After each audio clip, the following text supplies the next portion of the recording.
Guess what? Technology is transforming the world, and now robots are taking over, get this, the operating room.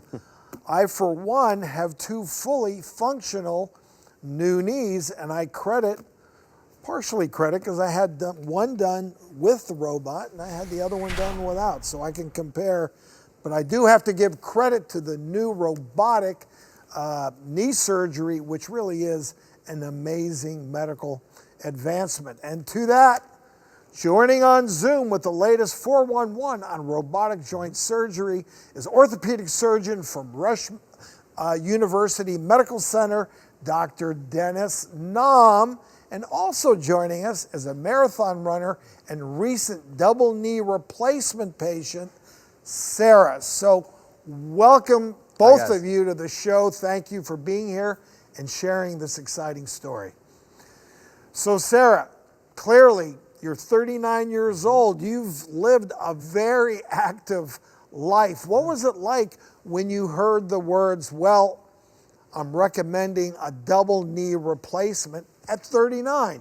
That was something that I definitely did not want to hear since I was such an active adult, and double knee replacement is something that you wouldn't really think about when you're in your 30s. And Dr. Nam, you say that the face of joint replacement surgery is getting younger and younger. So break that down for us. What is the age cutoff? What works? What doesn't work? And when are you, hey, there's really one option you're looking at, and that's knee replacement? I think certainly we're seeing that the demographics are changing for joint replacement, as you said. We used to think of total knee replacements or hip replacements being a surgery for patients in their 70s or their 80s. And really, those patients have different goals. They really want to get back to just walking and being pain-free, versus now we have patients like Sarah, and most of our patients are now younger, who want to live a more active lifestyle, get back to sports, and really, be more aggressive with what they're going to do with their joints. And so while the average age of a patient having a joint replacement in this country now is still about 65, the fastest growing demographic are patients under the age of 50. And Dr. Nam, in Sarah's case, I mean, was she bone on bone? There was no other options? Yeah, it's remarkable. Sarah had terrible arthritis of both of her knees. She had failed all the conservative management mechanisms, the injections, the therapies, and it's almost surprising to match up her knee x-rays to the patient you see sitting in front of you. Sarah did receive total knee replacements. They were both done with the robot.